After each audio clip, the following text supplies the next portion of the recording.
Olá, pessoas, sejam bem-vindos a mais um Momicast. Eu sou a Nath e hoje o nosso papo é sobre vinhos para o fim do mundo. Parece estranho, mas ao mesmo tempo eu acho que vocês estão entendendo onde eu quero chegar. A gente está vivendo um momento muito maluco, para não dizer desesperador, climático. Eu resolvi fazer uma lista de vinhos que funcionasse em qualquer situação climática, porque hoje em dia a gente não consegue prever como vai estar o clima amanhã ou depois de amanhã. E a verdade é que eu comecei a fazer essa lista de vinhos para trazer para esse episódio.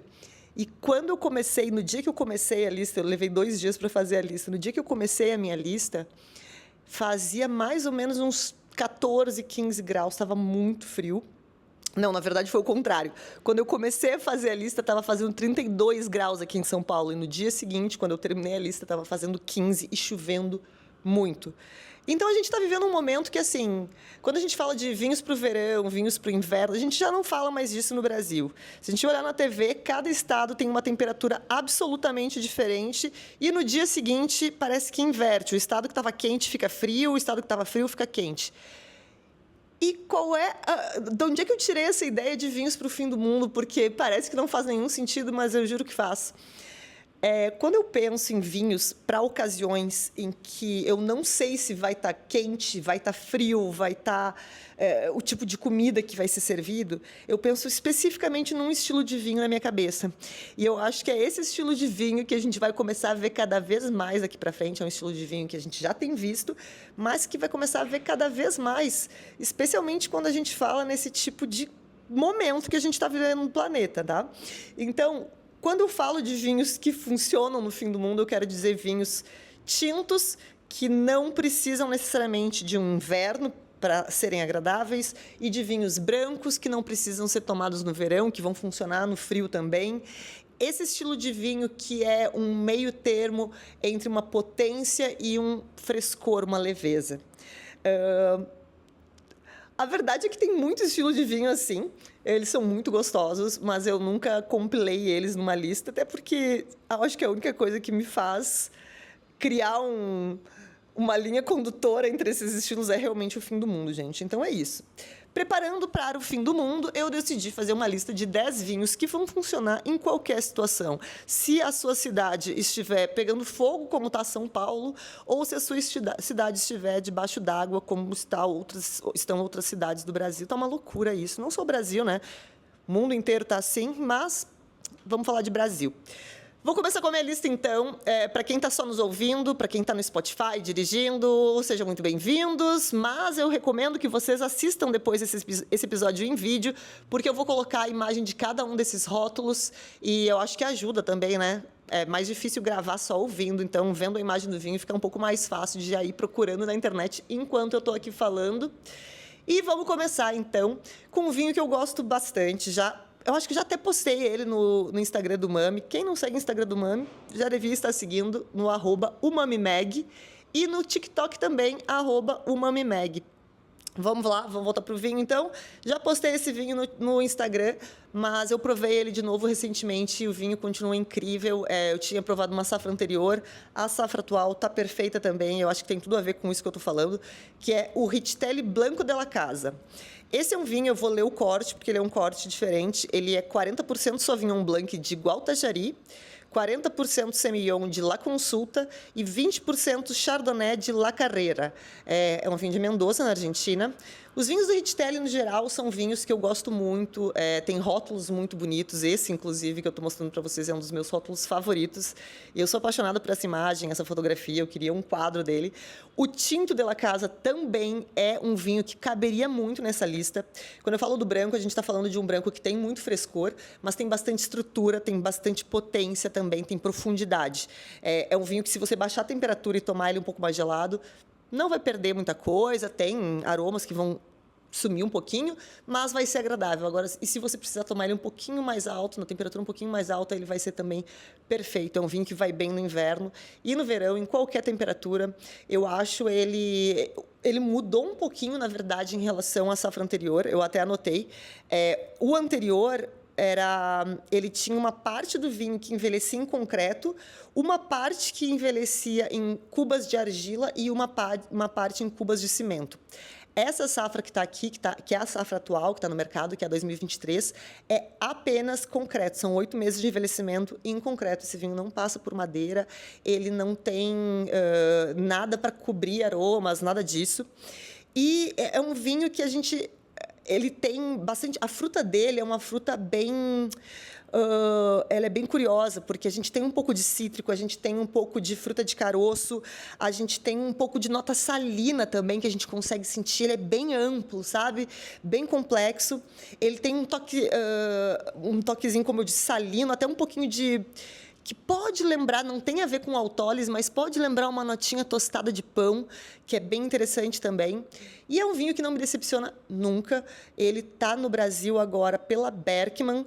E se você não conhece Rizzitelli ainda, eu recomendo provar os outros vinhos também. Todos eles têm esse estilo de brancos que são um pouco mais potentes, estruturados, mas com muito frescor, e tintos que são um pouco mais leves, um pouco menos extraídos e também com muito frescor. Então, tanto tintos como brancos aqui funcionariam super bem nessa lista para o fim do mundo. Vamos para o meu próximo vinho. E o que acompanhar esse vinho, né? Eu fiz algumas anotações aqui, mas esse é o tipo de vinho que você pode provar com aquela comida bem de praia, sabe? Aquela caldeirada de frutos do mar, aquele monte de calamari frito, aquela delícia. Ou você pode comer com um creminho de batata baroa, mandioquinha no inverno, num dia frio, que vai ficar perfeito também. Ele também vai muito bem com massas mais cremosas, com molho de queijo, com uma massa mais amanteigada também. A acidez dele limpa bem o paladar, refresca bem, mas o corpo tem uma potência suficiente para acompanhar esse tipo de prato mais gorduroso. Então, assim, amo esse vinho, super recomendo. Esse vinho tem sempre na minha adega. Segundo vinho da nossa lista, esse aqui eu já fiz um Reels, mas vou trazer ele para essa lista aqui, que é o Morgado do Quintão Clarete 2022. O Morgado do Quintão é uma vinícola do Algarve. Tem até podcast sobre isso também. Já gravei um podcast com o produtor Felipe Vasconcelos.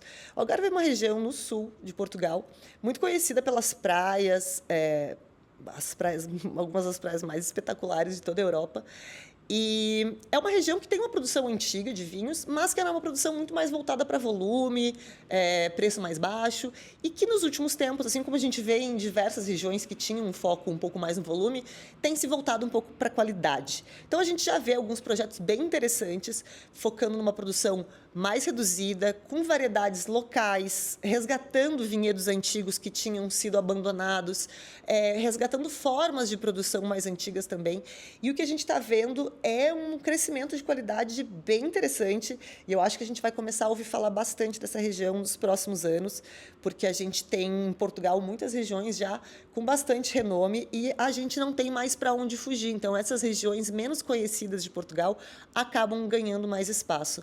Algarve é uma dessas regiões, e o vinho que eu trouxe para recomendar para vocês hoje é do Morgado do Quintão, uma vinícola que eu conheço os vinhos brancos e tintos, e que eles trabalham apenas com uma uva branca e uma uva tinta.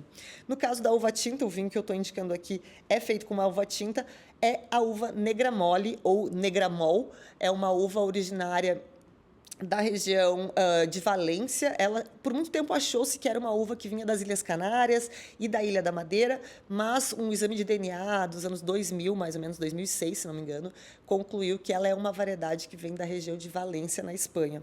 Aqui, ela é a variedade local, ela é considerada uma casta local do Algarve, é uma variedade que tem características bem peculiares e que, no caso desse vinho, ela é vinificada como um vinho clarete, um tinto com menos extração. Então, é um tinto que a gente não vai perceber tanto tanino, tanta presença de tanino, tanto marcando a boca. E a gente percebe uma cor também mais translúcida, né? Ele é um clarete. Então, ele tem uma coloração mais translúcida, obviamente não chega a ser um rosé, é como se fosse um tinto clarinho, com aromas bem delicados e muita refrescância. Esse é um vinho que ele é com mínima intervenção, colheita manual, ele não é clarificado, ele é vinificado com leveduras selvagens, é fermentação espontânea. Então, é um vinho com a menor intervenção possível, é um vinho natural e tem uma expressão magnífica. Aqui, mais uma vez, esse é o estilo do produtor. Então, esse estilo a gente vai encontrar nos outros 2 tintos que eles têm, com a mesma uva. Um é um tinto de vinhas velhas e o outro é um tinto de ânfora, mas os 3 com a Negramol. E eles também têm vinhos brancos. Um 100%, os brancos são com a uva Crato Branco. Um é um vinho super jovem, sem passagem por barrica, sem nenhum tipo de envelhecimento em madeira. A gente já tem um segundo que passa por ânfora também. Então, todos os estilos dessa vinícola são bem vinhos para o fim do mundo. Tintos mais leves e mais elétricos e brancos mais encorpados e mais potentes. Também com frescor, obviamente. Então, no caso do Morgado do Quintão, mais uma vinícola que eu recomendo provar, brancos e tintos. Mas aqui a minha dica é o Morgado do Quintão Clarete. É um vinho 100% Negramol. Incrível, é um vinho que vai ficar muito gostoso com carnes variadas. Você pode comer um galeto, que ele vai funcionar muito bem, mesmo sendo um vinho tinto. Você pode provar com um bife, um filé parmegiana. Ele vai bem, ele consegue se adaptar muito bem às diferentes carnes. Eu só já não iria para uma carne mais forte, como um cordeiro, um pato, uma carne que é muito intensa em sabor. Mas carne bovina, carne suína, carne de frango, aqui eu acho que ele se adapta muito bem a esses 3 tipos. E eu tenho esse vinho da Cave Santa Cruz, e a Cave Santa Cruz é minha parceira, eu tenho um cupom permanente lá. Então, quem quiser provar esse vinho ou qualquer outro vinho, né, da vinícola não, da importadora, vocês podem usar o cupom UMAMI10, que dá 10% de desconto em qualquer vinho da loja, da importadora, inclusive nesses vinhos do Algarve, que estão bem especiais, produção super pequena. Acabou de chegar no Brasil, acho que faz uns 3 meses, mais ou menos, então vale muito a pena conhecer. O Algarve não é uma região que esteja no Brasil, eu acho que esse vinho, Quinta do Morgado do Quintão, na Cave Santa Cruz, é a única opção de Algarve que a gente tem no Brasil e é uma puta opção. O projeto é assinado pela Joana Massanita. Tem o Felipe Vasconcelos também, que já concedeu uma entrevista para mim no podcast. Então, assim, projeto incrível, eu recomendo muito. Cupom UMAMI10. Próximo vinho para recomendar para vocês. Na verdade, não é um vinho, né? Mas é um vinho espumante. Vocês repararam no meu microfone? É um saca-rolhas. Eu botei meu microfone no saca-rolhas, que eu não gosto muito de botar na roupa, porque às vezes eu bato e aí fica muito barulho. E a minha correntinha também bate. Só que segurar ele tão pequenininho, eu resolvi botar no meu saca-rolhas. Então, gostaram? Continuando, então, minha próxima recomendação é um espumante que eu gosto muito e eu acho que ele tem um preço impressionante. Eu realmente não entendo muito como ele chega com esse preço no Brasil. Ele tem uma qualidade absurda, amo. Ele é o Estelado Brut da Miguel Torres, o rosé. O estelado, eu acho que eu falei rosé, mas eu acho que eles não têm outra opção de estelado, só o rosé. O estelado é um espumante 100% com a uva país e ele tem uma história muito mágica que já me faria comprar esse espumante toda hora se ele não fosse tão bom, mas ele é muito bom. Eu vou começar pela história. Bom, Miguel Torres é a vinícola chilena da família Torres, que é uma das maiores e mais importantes vinícolas do mundo, uma vinícola espanhola que produz vinhos sensacionais e foi uma das precursoras da vitivinicultura moderna no Chile. Chegaram no Chile mais ou menos nos anos 70, meados dos anos 70, e trouxeram muita inovação, trouxeram muito conhecimento, muita modernidade que eles já tinham, que já vinham trabalhando na Espanha, trouxeram para o Chile e abriram um grande mercado. Miguel Torres está lá até hoje e tem um trabalho que eu acho que devia ser mais conhecido, porque é um trabalho muito bonito, é um trabalho muito de comunidade.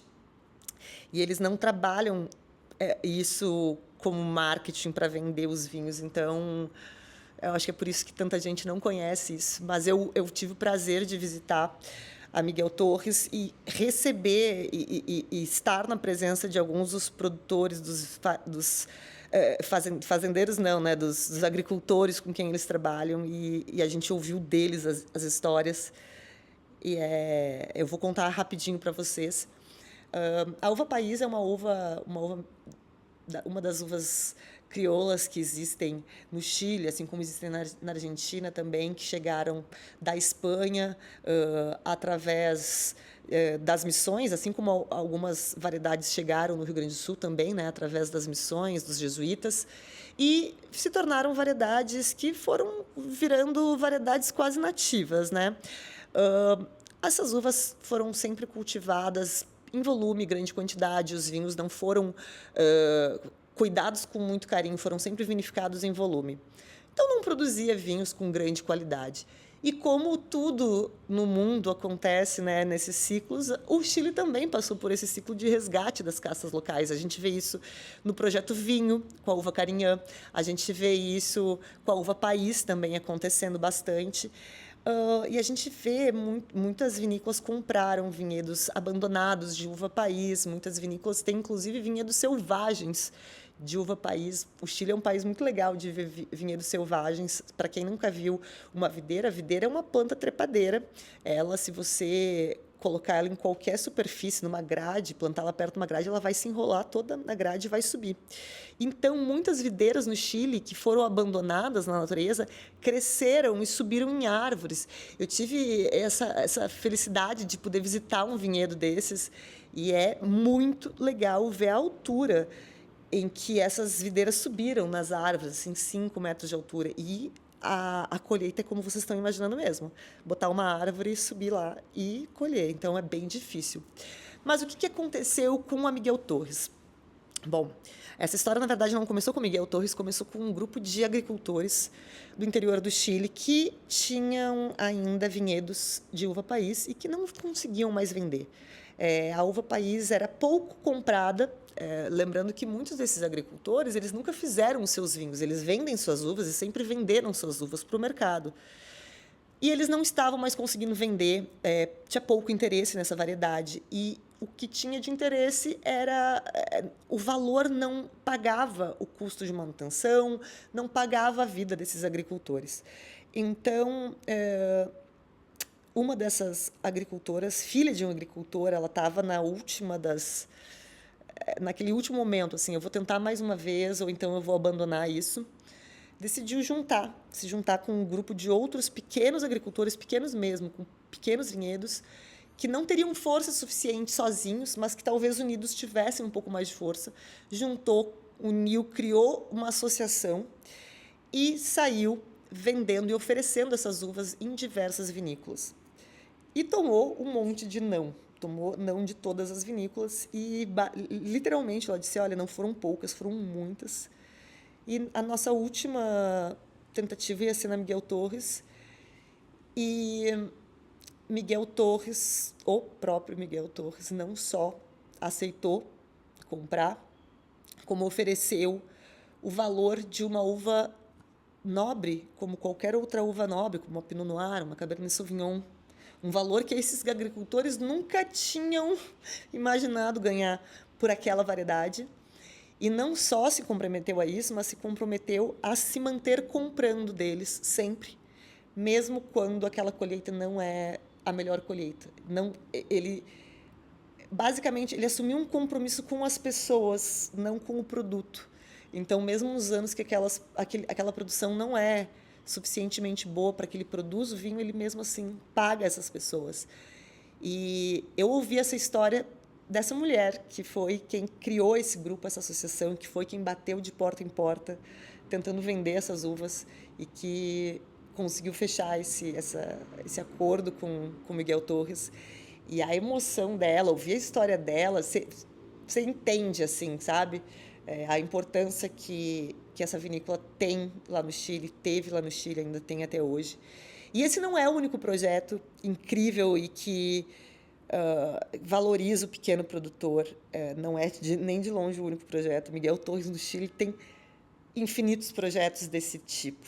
Eu sou realmente muito fã do trabalho que eles fazem, não só social, mas o trabalho que eles fazem com o meio ambiente. Eu acho que quando a gente fala, eu falo isso sempre aqui, falar em sustentabilidade sem pensar nas pessoas, na equipe, na comunidade, não é falar de sustentabilidade. Não é só o solo, não é só a árvore, o meio ambiente, que é sustentabilidade. Sustentabilidade social também é muito importante. Chegar num lugar e manter aquela comunidade conseguindo subsistir, conseguindo ser uma comunidade que existe, que sobrevive, também é parte da sustentabilidade. E o trabalho que ele faz lá é muito legal. E voltando agora para o vinho, né? Contei a história desse vinho. Com essas uvas, com essa uva país, fazem apenas um vinho, que é o espumante estelado. O espumante estelado, então, é um espumante 100% feito com a uva país. Ele tem um selinho escrito, não é nem um selinho, está só escrito no rótulo Fair Trade. Esse Fair Trade é essa história que eu contei para vocês agora. É essa troca, essa parceria de compra e venda justa, que paga um valor justo, que não explora, que não abandona o produtor no momento que ele passa por uma intempérie climática, que dá assistência para esse produtor. Então, isso é o Fair Trade. Agora, falando do espumante em si, ele é um espumante que tem um corpo muito impressionante. Ele tem um corpo que a gente pode até comparar com o corpo de um champanhe rosé, mas a acidez dele não é tão elevada quanto a acidez de um champanhe rosé. A acidez de um champanhe, rosé ou não, ela geralmente é muito cortante. Muita gente fala, eu amo champanhe, até provar. E daí, quando prova, fica... é muito ácido. Sim, espumante champanhe, especificamente, é muito ácido. No caso desse espumante, ele tem uma acidez super gostosa, mas ele não é excessivamente ácido, mas tem esse corpo bem volumoso, bem cremoso. Os aromas de frutas vermelhas aqui são frutas vermelhas muito silvestres, assim. Morango silvestre, framboesa, todas essas frutas de bosque. Parece que a variedade crescer no meio selvagem traz todos esses aromas selvagens. Ele é muito gostoso, ele é mais intenso no aroma do que muitos espumantes rosés que eu já provei, mas não intenso no ponto de ser enjoativo, de ser excessivo. É mais intenso mesmo, de mais complexidade também, é mais fácil encontrar os aromas, e ele realmente é muito cremoso. Esse não é um espumante que pede comida, você pode acompanhar ele com diversos pratos, mas ele não pede comida, ele é muito gentil no paladar, ele é muito macio. Eu sempre falo muito que ele vai do pastel ao sushi. Ele vai da feijoada ao sanduíche, ao McDonald's, se você quiser. Ele caminha num espectro muito grande aqui. Ele é muito gostoso, mas eu sempre tomo ele puro. Esse é um daqueles que eu tomo puro mesmo, porque eu gosto muito. Quem traz ele para o Brasil é Qualimpor, e ele geralmente está na casa de 80, 90, geralmente sempre abaixo de R$ 100. Para o nível de qualidade desse produto, para o comércio justo, para a maneira como eles pagam, como eles cuidam da comunidade, eu sempre acreditei que esse espumante deveria ser bem mais caro, mas ele não é. Eu acho ele um dos produtos mais justos que a gente tem no nosso mercado em nível de qualidade e de saber o que está por trás, de como todo o processo é feito por trás, de toda a ética que existe por trás. É realmente impressionante que eles vendam ainda por esse preço. Vale muito a pena. Já falei, quem traz é Qualimpor, garantam esse espumante.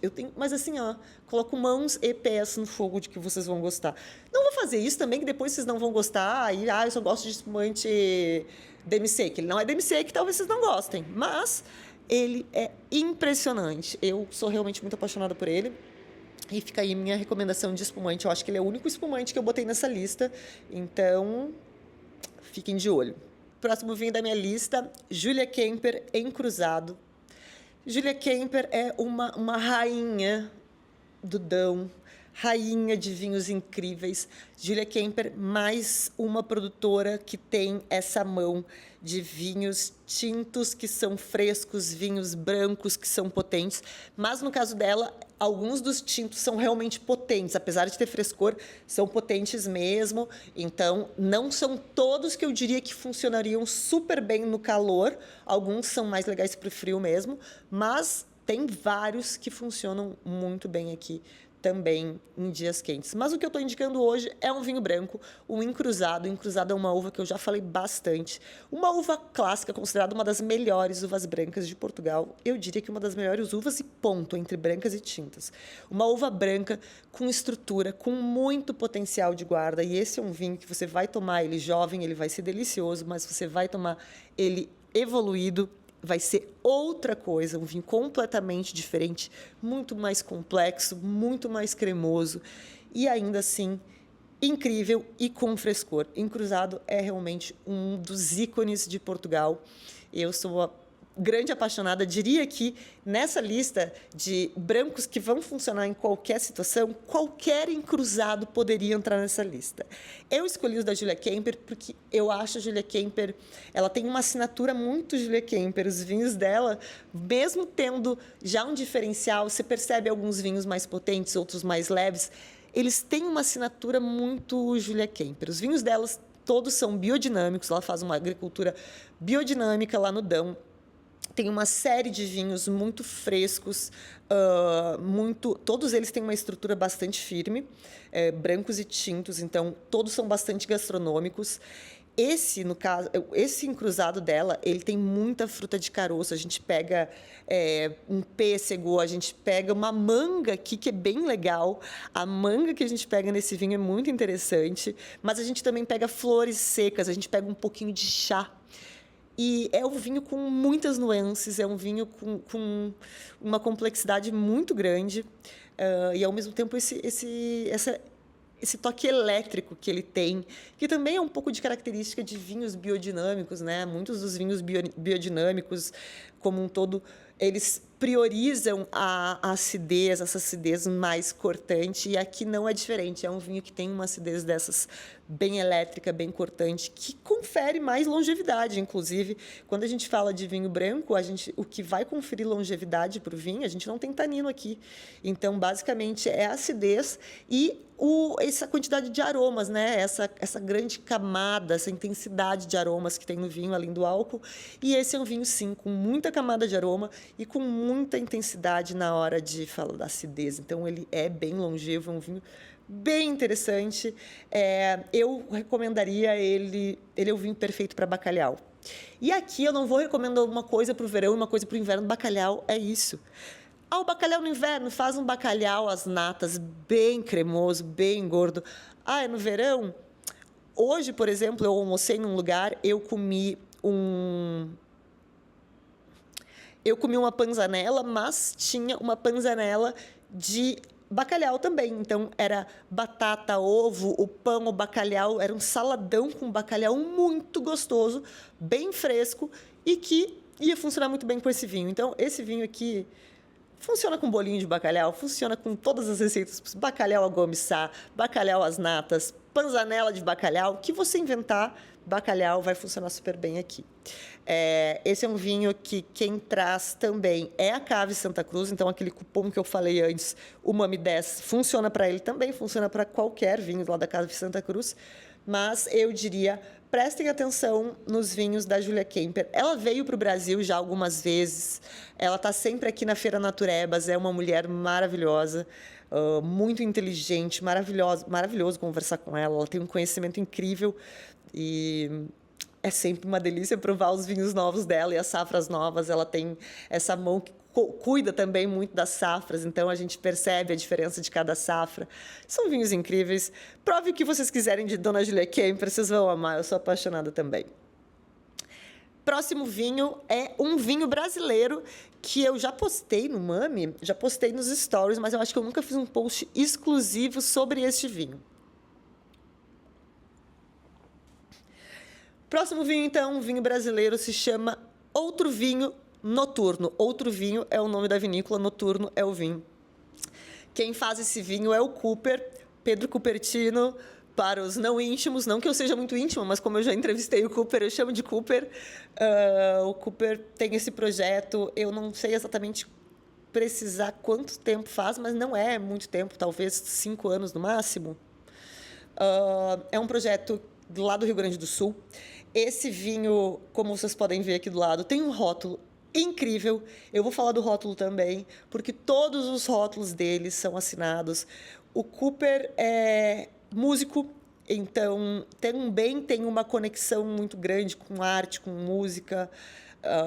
Todos os vinhos têm uma playlist, né, uma indicação de música, de mood, que vai combinar com aquele vinho. São todos vinhos produzidos com princípios da biodinâmica. Esse vinho aqui, eu não tenho certeza sobre as uvas dos demais vinhos. Eu acredito que elas venham de regiões diferentes, mas este vinho aqui, o Cabernet Sauvignon noturno, 100% Cabernet Sauvignon, são uvas orgânicas de Caçapava do Sul. É uma produção super pequenininha. Esse vinho aqui saiu só 800 garrafas. Alguns dos outros rótulos dele saíram menos ainda. Ele não faz todos os rótulos todos os anos. Então, quando você entra lá no site do Outro Vinho, você vai ver que você vai ter que procurar por safra ou olhar todos. E alguns vinhos existem só em algumas safras, outros vinhos só em outras safras. Eu provei alguns dele. Todos eu gostei bastante, mas eu lembro que esse Cabernet Sauvignon me chamou muito a atenção, porque ele é o contrário de tudo que a gente pensa em Cabernet Sauvignon, de muita potência, pelo menos de Cabernet Sauvignon no Brasil, né? A gente, quando fala de outros países, enfim, isso tudo varia conforme o terroir de cada local, mas quando a gente fala em Brasil, o Cabernet Sauvignon aqui costuma ser muito potente, né? Tem um álcool mais elevado, ali nos seus 14% a 15%, bastante tanino. A gente vê muito Cabernet Sauvignon no Brasil, em corte bordalês, que é o corte Cabernet Sauvignon Merlot, na sua maioria. Então, são vinhos bastante potentes, encorpados, vinhos para comer com uma carne de panela. E aqui a gente está falando de um vinho completamente diferente. A gente está falando de um vinho bastante leve. A coloração dele é até meio translúcida. É um vinho fresco. Então, mais uma vez, mais um tinto que funciona, que trabalha como um branco. E é isso que essa lista traz. Tintos que trabalham como brancos, brancos que trabalham como tintos. Eu, inclusive, poderia trazer aqui o Jura inteiro, né? A região do Jura. Temos podcasts sobre isso, temos muito assunto sobre isso no Umami, no site, no podcast, no Instagram. Mas o Jura é uma região que a gente fala muito isso. As uvas tintas de lá são leves como as uvas brancas e as brancas de lá são potentes como as uvas tintas. Essa é uma lista que caberia o Jura inteiro. Mas voltando ao Cabernet Sauvignon noturno do Cooper, ele é um vinho com fermentação espontânea, então ele usa apenas leveduras nativas, não tem inoculação de levedura. É um vinho que não tem adição de SO2, a produção é muito pequena. Esse vinho aqui, no caso, tem um rótulo que é da Clara Moreira, que é uma artista plástica, que nasceu e vive até hoje no Recife, mas cada vinho dá outro vinho, homenageia uma artista diferente e eu acho isso muito legal. Eu acho que se a gente vai considerar o vinho uma arte, vamos considerar como arte mesmo. Vamos dar atenção para todos os detalhes. Aqui eu não tenho que falar de importadora, esse vinho é um vinho nacional e o Cooper mesmo vende. O Cooper, quando eu falo Cooper, ele não é o único sócio da vinícola, né? Mas ele é a pessoa que eu conheço. Então, a vinícola Outro Vinho comercializa esses vinhos no site outrovinho.com.br ou só .com. Vocês acham no Instagram Outro Vinho. Então, vocês podem comprar direto com eles. Eu acho os vinhos estão lindos. Eu acho que agora, com o Natal chegando, são ótimos presentes. Vocês vão ver os rótulos, todos os rótulos que tem disponíveis, vocês vão ver por que eu estou falando isso. São presentes lindos de Natal. Você quer dar uma garrafa de vinho e, de repente, um panetone bacana, uma coisa de comer bacana, um queijo legal. É um puta presente, tá? Então, é .com.br, acabei de ler aqui. Então, só comprar no outrovinho.com.br. É isso. Próximo vinho. Esse, na verdade, aqui eu vou fugir um pouco só, do meu tema, porque ele é um vinho mais potente, sim, mas não é tanto quanto poderia ser. É um vinho que eu gosto muito e eu botei ele na lista porque alguém publicou sobre esse vinho recentemente, eu não lembro quem foi, e eu lembrei que faz um tempo que eu não tomo e que eu sou apaixonada por ele, que é o Arpepe Rosso de Valtellina. Primeira vez que eu tomei esse vinho foi com o Vini, é um vinho que ele gosta bastante. Para quem não conhece, Valtellina, aliás, eu devia falar mais sobre Valtellina, porque é uma região muito interessante da Itália, viu? Valtellina é uma região da Lombardia, que fica do ladinho do Piemonte. Piemonte famosa por seus nebbiolos. O que tem ali na Lombardia, na Valtellina? Nebbiolo. Só que ali, Nebbiolo não se chama Nebbiolo, se chama Chiavenasca. Então, a gente talvez não conheça tanto a região, porque ouve o nome dessa uva e ela não soa tão famosa para a gente, mas ela é a Nebbiolo. E a gente encontra ali vinhos feitos com a Nebbiolo que são menos famosos e mais baratos, e tão bons quanto os da vizinha Piemonte. Então temos Valtellina, na Lombardia, diversos vinhos maravilhosos feitos com a Nebbiolo, que se chama aqui Chiavenasca. E o que a gente sabe já de Nebbiolo, vamos lembrar. Nebbiolo é uma variedade que dá vinhos com teor alcoólico alto, com tanino alto, mas com uma coloração bem translúcida que muitas vezes nos confunde com Pinot Noir. A gente está falando, então, de Nebbiolo na região da Lombardia, uma região não tão conhecida pela Nebbiolo. Aqui ela é conhecida como Chiavenasca. A uva tem as mesmas características, obviamente, vai ter diferença, porque a gente está falando de uma outra região e tudo muda. Exposição solar, altitude, tudo vai interferir. Então, obviamente, não vai ser idêntico a um Barolo, até porque os Barolos entre si não são idênticos. Então, obviamente, um Nebbiolo da região vizinha não seria idêntico. Mas são vinhos incríveis. Espere bastante tanino, espere bastante potência, mas espere também acidez alta, porque essa é uma característica muito clássica de Nebbiolo. Acidez alta, tanino alto, é tudo muito alto. Por isso, inclusive, que é um vinho que não só pode envelhecer, como precisa, na maioria dos casos, precisa envelhecer para ser provado, para se tornar agradável, né? Porque ele é muito rústico, muito, sabe, ele pega muito na boca quando ele é jovem, então ele precisa de um tempo de garrafa. E essa característica alta em tudo, alta em tanino, alta em álcool, alta, tudo isso ajuda nesse potencial de envelhecimento, de evolução. Aqui sim a gente já está falando de vinhos para carnes mais encorpadas, para carnes mais potentes, para carnes de caça, fazão, cordeiro, ovelha, todas essas carnes intensas vão bem aqui com o Nebbiolo. E esse aqui, especificamente, ele é um vinho que é de baixa intervenção, ele é vinificado com leveduras indígenas, então ele tem, naturalmente, um pouco mais de frescor, pelo estilo do produtor, mas não espere que seja um vinho leve. A gente nunca vai falar de vinho leve quando a gente está falando de Nebbiolo. E é um vinho que hoje eu não sei quem está importando. Até pouco tempo atrás, quem importava era a Cellar, mas eu entrei no site deles e não está mais disponível o produtor lá.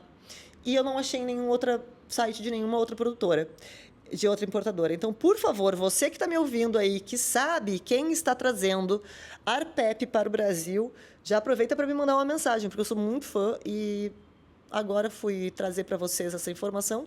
Não sei com quem está. E se tiver em alguma importadora, vocês estão precisando marketear melhor isso, tá? Porque eu não encontrei no Google, não encontrei informação em lugar nenhum. Então, importadora que está vendendo Arpep, seu trabalho não está sendo bem feito. Não sei quem é, então posso estar falando de uma importadora parceira, inclusive. Mas é a vida. Fica aí, procurei, não encontrei. Quem está trazendo para o Brasil não está fazendo uma divulgação muito boa. Esse é um vinho muito bom, recomendo demais. Seguindo viagem, vamos de Sánchez Romate Manzanilla Viva la Pepa, um Jerez Manzanilla maravilhoso, que é coringaço. Esse é vinho que combina com tudo para mim. É o meu vinho de chegar num bar e pedir uma taça. Eu quero uma taça de Sánchez Romate, de Viva la Pepa, Manzanilla, ou eu tomo uma taça de vermut. Sempre é o que eu vou pedir em bar. Quando tem Jerez, eu peço uma taça de Jerez. Se não tiver, uma taça de vermut. Se não tiver, eu vou para um drink. Mas geralmente eu fico nesses dois. Esse é um dos melhores manzanilhas que a gente tem no mercado brasileiro. É um vinho que... O manzanilla é um pouco mais fácil de beber puro do que um fino. Um Jerez fino pede uma azeitona, pede um pouquinho da comida. Mas o manzanilla, apesar de também pedir um pouco, no caso do Viva la Pepa, ele é muito macio. Ele tem um equilíbrio, que é uma delicadeza, que é muito impressionante. Porque Jerez é um vinho fortificado, é um vinho que tem um álcool mais elevado, é um vinho seco, então já tem esse punch, assim, essa coisa que é difícil. E nesse aqui, a gente não tem toda essa dificuldade, essa trava. É um vinho muito fácil de tomar. Então, é um dos meus manzanillas favoritos. É o meu favorito dos manzanillas que estão no Brasil até o momento. Incrível, impecável. É um vinho que é muito salino. É um vinho que vai muito bem com tábua de frios, com antepasto. Para quem gosta de conservas como eu amo. Azeitona em conserva, ovo de codorna em conserva, enlatados no geral, sardinhas, conserva de polvo, enfim, eu amo esse tipo de coisa. Não tem companhia melhor do que um Jerez. Não tem companhia melhor que um Jerez. E esse Manzanilla, olha, sinceramente, vai bem até com ostra. Vai bem demais, inclusive, com ostra. Então, é um vinho que você consegue acompanhar desde um prato fresco, como ostra, como um gazpacho, até pratos mais pesados, como uma sardinha na brasa, um peixe assado, esse tipo de coisa. Mas ele também vai muito bem puro, e não são todos os jerezes que vão bem puros, eles não são muito fáceis. Então, fica aqui a dica para quem gosta de jerez, ou para quem ainda não tem muita intimidade e quer provar. Ele também tem um preço bom, lembrando, quando a gente está falando de vinho fortificado, de pequena produção, o preço nunca vai ser abaixo de R$100. Mas esse aqui é um vinho que tem um preço bacana ainda. E é uma qualidade assim, ó. Gente, um presunto ibérico aqui. Ai, assim, ó. Tanta coisa fica bom. Uma alheira com isso aqui também vai ficar uma delícia. E quem traz ele para o Brasil é a Belle Cave, vocês sabem. Belle Cave, rainha dos jerezes. Muito jerez bom. Inclusive, Sherry Week tá chegando, hein? Em novembro tem Sherry Week. Eu já abasteci minha adega, eu tô cheio de jerez em casa. É isso, vamos pro próximo vinho, porque já percebi que eu tô estendendo demais esse vídeo, já tá escurecendo, tá mudando a minha luz, eu não botei uma luz forte aqui na minha frente, então eu não quero ter que parar esse vídeo de novo. Vamos seguir com mais velocidade. Vamos para o próximo vinho. Pequenos Rebentos Atlântico, gente. Que espetáculo. Pequenos Rebentos Atlântico é um vinho produzido pelo Márcio Lopes. Márcio Lopes, puta produtor português, assim, muito renomado. Um rei dos vinhos verdes. O cara produz cada vinho absurdo na região dos vinhos verdes, não só lá, mas especialmente lá. E este aqui é um vinho verde tinto. E aí você vai esquecer tudo aquilo que você já fez um WST, já fez ABS, tudo aquilo que você já ouviu na escola, nos cursos, nos livros, nos vídeos da internet, tudo aquilo que você já ouviu sobre o vinho tinto de vinhos verdes. A gente ouve o quê? É um vinho rústico, difícil, complicado, difícil de harmonizar, difícil de... nossa, é um vinho muito complexo. Complexo no sentido de difícil de tomar mesmo. Esquece isso. Esse vinho aqui não tem cor excessiva, não tem corpo excessivo, não tem tanino excessivo. Isso aqui, para quem já tomou Jurá, tintos do Jurá, isso aqui é um tinto do Jurá. Ele parece tranquilamente um Trousseau. É um vinho muito, muito delicado, muito elegante, muito fresco. É tudo contrário do que a gente ouve falar de um vinho verde tinto. E isso é muito impressionante. Eu gosto demais. Eu já tomei tantas garrafas desse vinho que vocês não imaginam. É um vinho interessante para quem é super nerd e quer provar vinho de tudo que é lugar. Não é todo lugar que você encontra um vinho verde tinto, principalmente com essa qualidade, porque já tomei outros e não são todos que são agradáveis, tá? Esse aqui não só é agradável, ele é foda demais, muito bom. É um vinho para quem gosta de vinhos leves. Então, aqui você pode comparar ele com Pinot, com Gamay, com os tintos do Jurá, com Mencia, com tintos leves no geral. Você pode até comparar ele com um Claret. É um tinto bem levinho, bem delicado, muito fresco, fruta fresca, fruta de bosque. Gente, espetáculo, tá? Ele não é um vinho muito barato, porque ele tem uma produção bem pequena, ele realmente é bem especial. Mas ele é de uma importadora que é minha parceira, eu tenho cupom lá, então vocês podem aproveitar. Na verdade, este mês não tem cupom para a loja toda, porque esse mês a loja deles toda está com 15% de desconto por causa do mês do cliente. A importadora é a Liber Wines. Esse vinho, esse mês está, acho que está com 20% de desconto esse mês. O preço está bem bom. Não são muitas garrafas disponíveis, então aproveitem mesmo. Esse aqui eu ponho mão, pé, tudo no fogo, cabeça no fogo por ele. Maravilhoso. Combinem ele com... ai, meu Deus, um sanduíche de pernil, uma carne de panela de longo cozimento, ou um costelão 12 horas para quem é do churrasco. Você pode combinar ele aqui com uma ratatouille, porque vai ficar gostoso, porque o tanino não vai brigar com os vegetais. Nossa, dá para combinar com tanta coisa. É bem versátil esse vinho aqui, muito bom. Então, aproveitem. Eu ia dar o meu cupom, mas lembrei, esse mesmo meu cupom não está valendo, porque o site inteiro da Liber Wines está em promoção, então é só entrar em liberwines.com.br. Procurem pelos vinhos do Márcio Lopes. Tudo que eu já tomei deles é muito legal, mas esse aqui está especial. Pequenos Rebentos Atlântico é especial. Vamos para o nono vinho, que é o Textura da Estrela Jaén, mais um vinho de Portugal. O que eu vou dizer para vocês, gente? Portugal está se especializando em fazer tintos bastante leves e Portugal tem já essa uva, essa cruzado, que é incrível para fazer brancos potentes. Então, é difícil não puxar vinhos de Portugal na hora de indicar esse tipo de vinho. E aqui, mais uma vez, estou falando do Dão. O Dão é uma região que é, por muitos, comparada com a Borgonha, porque produz vinhos tintos delicados.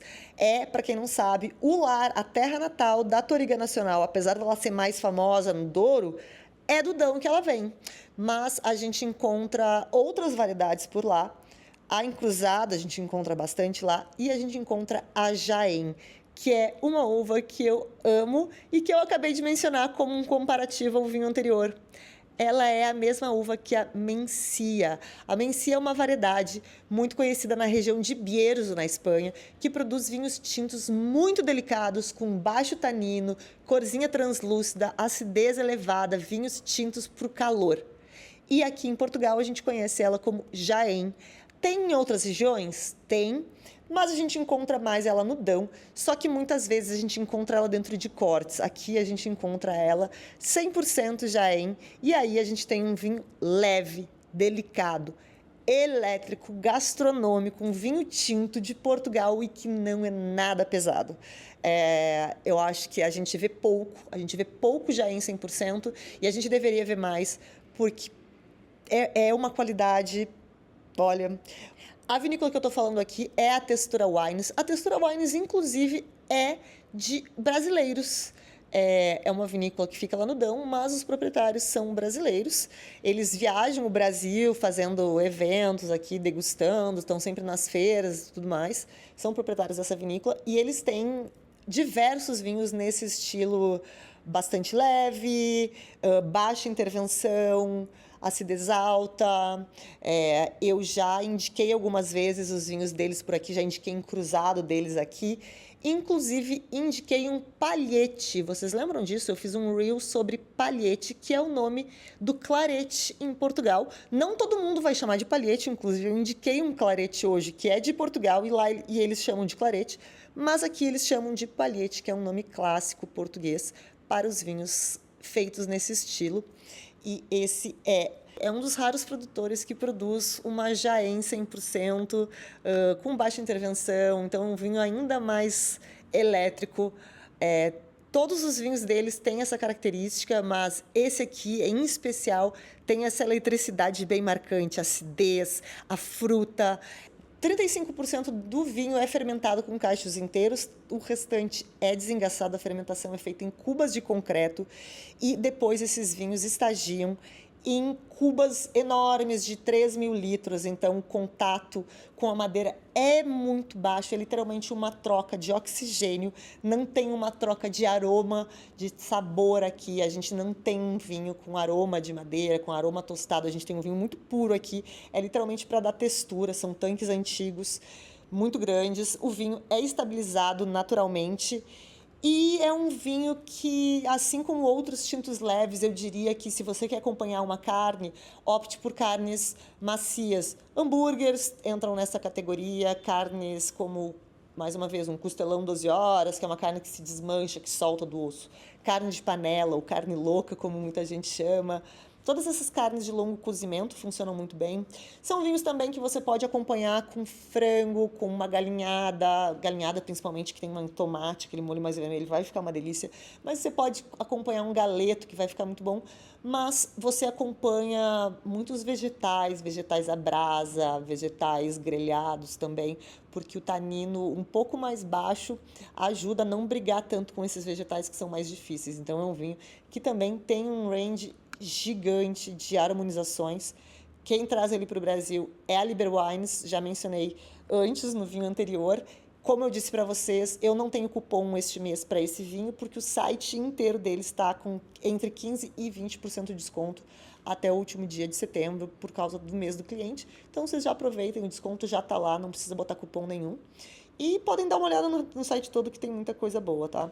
Para fechar a nossa lista, eu trouxe um produto um pouquinho diferente. Não é um vinho, é uma cidra.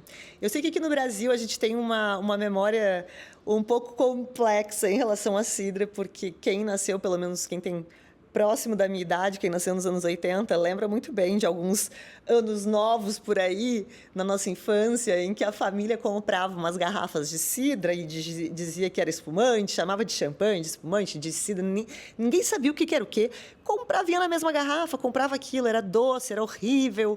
E a gente ficou com aquela memória de que cidra é uma coisa ruim, é o que a gente compra quando não tem dinheiro para comprar um espumante, e não tem nada a ver. Espumante é um vinho que tem espuma, que tem bolhas, né? Que tem espuma não, que tem bolhas e é feito de uva. Cidra é uma bebida fermentada feita de maçã. Então são duas bebidas diferentes. Obviamente não vão ser parecidas. Uma é feita de uva, uma é feita de maçã. Suco de uva parece suco de maçã? Então, obviamente, o fermentado de uva não vai ser parecido com o fermentado de maçã, não vai ter nada a ver.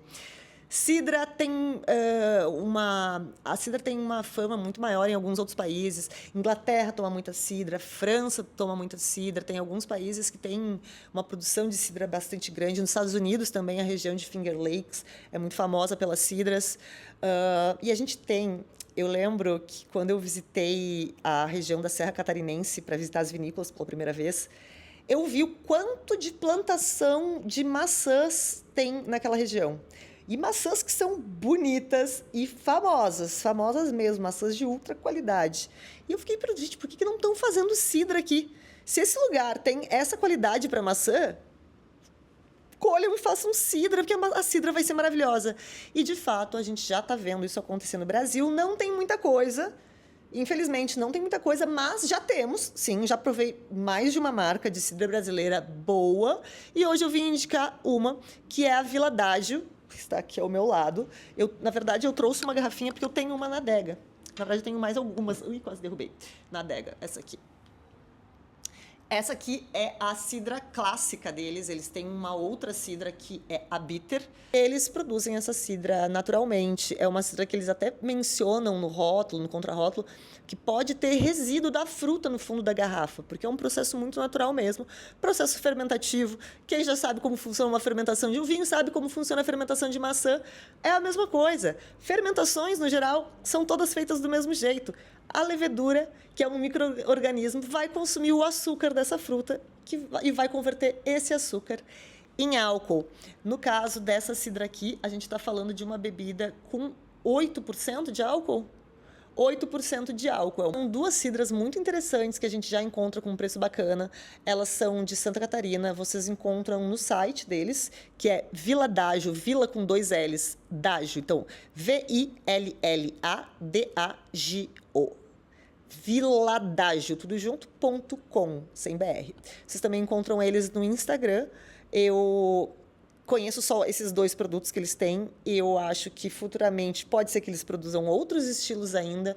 Eu espero ver novos estilos de cidra surgindo no Brasil, novos produtores de cidra, principalmente produtores que já estão aí fazendo pequena produção de vinho. O que custa comprar umas maçãs bacanas e fazer uma cidra bacana pra gente ter mais cidra no mercado? O vermut, eu fiz tanto apelo pra galera fazer que agora todo mundo só fala em vermut, né? Todo mundo tá bebendo vermut, fazendo vermut. Eu tô feliz para caramba, porque onde eu vou tem vermut.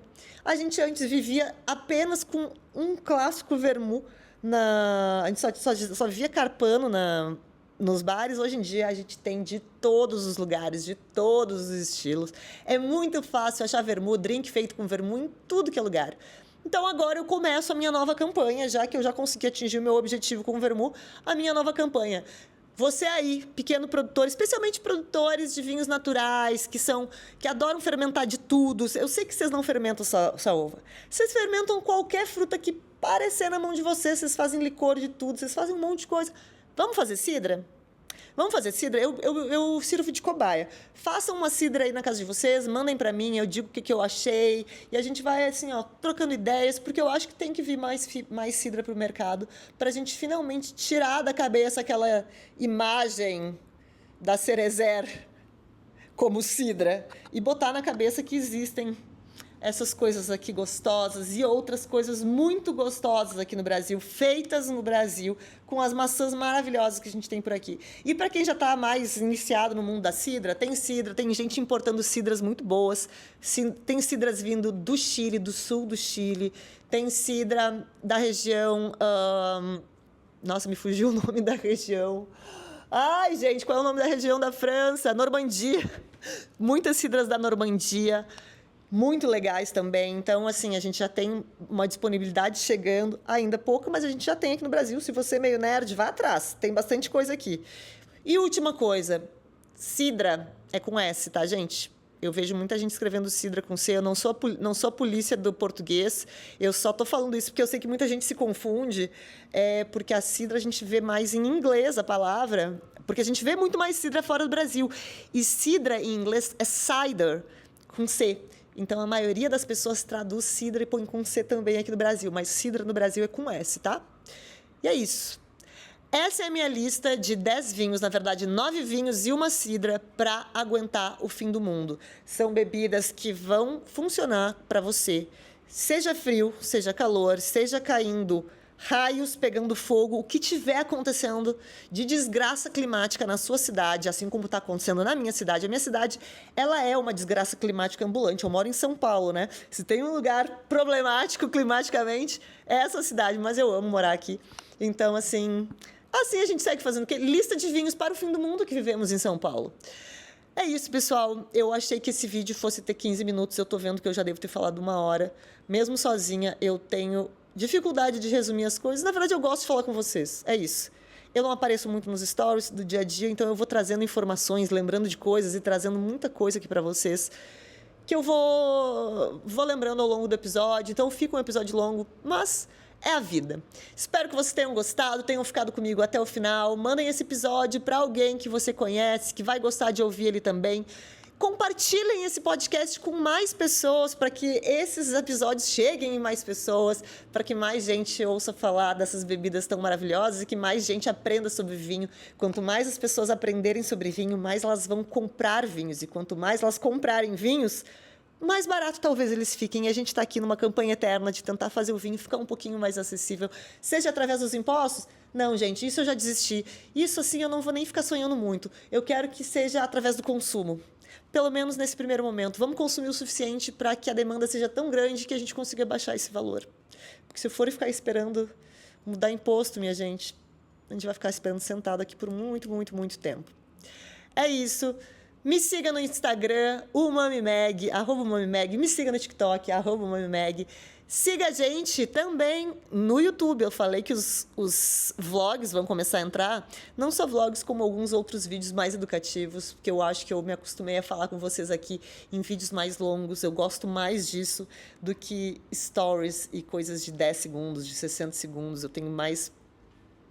que eu tenho mais intimidade para falar com vocês por aqui.